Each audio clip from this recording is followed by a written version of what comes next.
جس پر کم از کم مطلب ہے کہ ہمیں سپورٹ کرنی چاہیے۔ اس کے بھی تو خیالات دانش ہی ہیں نا، ہم تو دانش طرف جا رہے ہیں نا، لیکن مجھے ایک سوال کی سمجھ نہیں آ رہی دراصل، اور بہت سی باتیں ذہن میں ہیں۔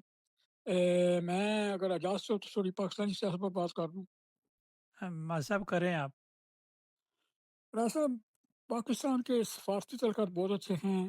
یہ جو پچھلے 6 مہینے انہوں نے کام کیا ہماری گورنمنٹ نے، انشاءاللہ پاکستان کے سفارتی تعلقات بہت اچھے ہوئے ہیں۔ انہوں نے بہت اچھی ثالثی کی ہے اور ایک بہت بڑی جنگ کو انہوں نے بچایا ہے۔ اور اس وقت ہمارے جو ملک کے جو سفارتی تعلق ہیں بہت سارے ملکوں کے ساتھ اچھے ہوئے ہیں۔ آپ سب نے دیکھا ہے کہ ایران میں فارسی میں پاکستان کے ترانے کا جا رہے ہیں، عربی میں ترانے جا رہے ہیں۔ انگلینڈ جو ہے مطلب یورپ اپنے برطانیہ کی جو پارلیمنٹ ہے اس میں پاکستان کا تشکر کیا ہے، پوری دنیا تشکر کیا ہے۔ ایک اچھا ماحول بن رہا تھا اور اچھا ماحول بن رہا ہے۔ امید ہے کہ یہ جو انہوں نے اگریمنٹ کیا ہے وہ آگے بڑھے گا، کہ اس میں تھوڑا بہت ہوتا رہتا ہے لیکن آہستہ آہستہ وہ سب ختم ہو جائے گا۔ اور ایران ایک بڑا ملک بن کر سامنے آیا ہے۔ اس میں خلیج کا بھی فائدہ ہے، ہمارا بھی فائدہ ہے، بلکہ پوری دنیا کا فائدہ ہے۔ اگر جنگ ہو تو تباہی ہوتی ہے، اگر امن ہو تو مطلب اس میں بہت سب کا بھلا ہوتا ہے۔ دیکھو اب آہستہ آہستہ پیٹرول کی قیمت نیچے گرنی شروع ہو گئی ہے۔ صرف پیٹرول ہی نہیں، یہ جو مطلب رستہ تھا سمندری رستہ، اس میں بڑے بڑے شپ، میڈیسن، خوراک، ہر چیز بند پڑی تھی۔ اس لیے بہت اثر پڑتا ہے۔ جو یورپ سے چیزیں جاتی ہیں وہ بھی بند تھی، جو ادھر سے چیزیں خام مال آتا ہے وہ بھی بند تھا۔ تو کافی مطلب ہے کہ سب ملکوں کے اس کی پرابلم سے انشاءاللہ وہ مسئلہ حل ہو رہا ہے۔ شکر ہے خدا کا۔ میں خوش ہوں کہ ہماری حکومت نے بہت سا کام کیا ہے، اور میں خوش ہوں کہ پاکستان مسلم لیگ نون نے پاکستان مسلم لیگ نے بنایا تھا، اور اس کو جو مضبوط کیا تھا وہ ہمارے قائد جو ہیں نواز شریف صاحب نے کیا تھا۔ اور اس کو اور میں سفارتی جو تعلقات ہیں وہ سفارتی نے کیے ہیں، بہت سا کام کیا ہے۔ ہمارے جنرل صاحب نے بہت کام کیا ہے، وزیر خارجہ نے بہت کیا ہے، پوری ٹیم تھی، وزیر داخلہ نے بہت کام کیا ہے۔ بہرحال اس کے ساتھ ہی میں اب امید کرتا ہوں کہ پاکستان کی جو اکنامک پوزیشن ہے وہ بہت اچھی ہوگی ان شاء اللہ تعالیٰ۔ دیکھو ایران سے ہمارے ٹی ہو رہے ہیں، ہمارے بارڈر کھل رہے ہیں، ادھر وسطی ایشیا جو ممالک ہیں ان کی طرف ہمارا مطلب روٹ کھل رہا ہے۔ تو ہماری جو گوادر بندرگاہ ہے اس پر بہت رونق لگ رہی ہے، اور کافی جہاز آ رہے ہیں، کافی شپنگ آ رہی ہے۔ تو ان شاء اللہ تعالیٰ مستقبل پاکستان کی بہت ہے، ہمیں تھوڑی صبر کی ضرورت ہے۔ ان شاء اللہ تعالیٰ پاکستان جو ہے وہ سفارتی راز ترقی کر چکا ہے، اب اس کا جو اکنامک ہے وہ ان شاء اللہ مطلب ترقی کرے گا۔ باقی ایک مسئلہ میرے ذہن میں تھوڑا سا مطلب پریشان کیا تھا، میں نے پچھلے 2 ہفتے سنا تھا کشمیر کا مسئلہ۔ جب سفارتی تعلقات قائم ہو جاتے ہیں، جب پاکستان کی ریپوٹیشن بہت اچھی جا رہی ہے، بہت سے ملک ساتھ دے رہے ہیں، تو کشمیریوں نے جو قدم اٹھایا ہے نا، یہ کشمیر کو حل کرنے کے تھوڑا خلاف تھا۔ میں تھوڑا پریشان تھا کہ ہمارے کشمیری بھائی ان کو اپنے گھر میں آگ لگی ہوئی ہے، اس کا پتہ نہیں انہیں چلا ہے کیا ہو رہا ہے۔ وہ کہتے ہیں دل کے پپھولے سوری دل کے پپھولے جل اٹھے سینے کے داغ سے، اس گھر کو آگ لگ گئی گھر کے چراغ سے۔ اب تو انڈیا کو پریشانی تھی کہ کشمیر کا مسئلہ حل ہونا ہے، فلسطین کا مسئلہ حل ہونا ہے، یہ سب مسلمان ممالک اکٹھے ہو گئے انشاءاللہ۔ تو میں سوچتا ہوں کہ ہمارے جو بھائی ہیں ان کو اس کے بارے میں بہت فکر کرنی چاہیے۔ اگر کوئی اس کی جسم میں زخم ہو تو زخم کا پتہ ہی نہیں لگے، یہ ایسا ہو نہیں سکتا۔ یہ لوگ ادھر بہت کوشش کرتے ہیں، میں ان کی بہت قدر کرتا ہوں، لیکن کوئی ایسا سلسلہ ہونا چاہیے کہ یہ جو ایک سازش اٹھی ہے اس کو ختم ہونا چاہیے، تاکہ کشمیر کا مسئلہ حل ہو سکے۔ اس وقت امریکہ کے ساتھ پاکستان کے تعلقات بہت اچھے ہیں، اور امریکہ تو آپ کو پتہ ہے نا کہ انڈیا ہائی بولتا ہے کہ کبھی، لیکن اگر امریکہ چاہے تو ہر مسئلہ حل ہو سکتا ہے، فلسطین کا حل ہو سکتا ہے، جو سب حصہ ہے۔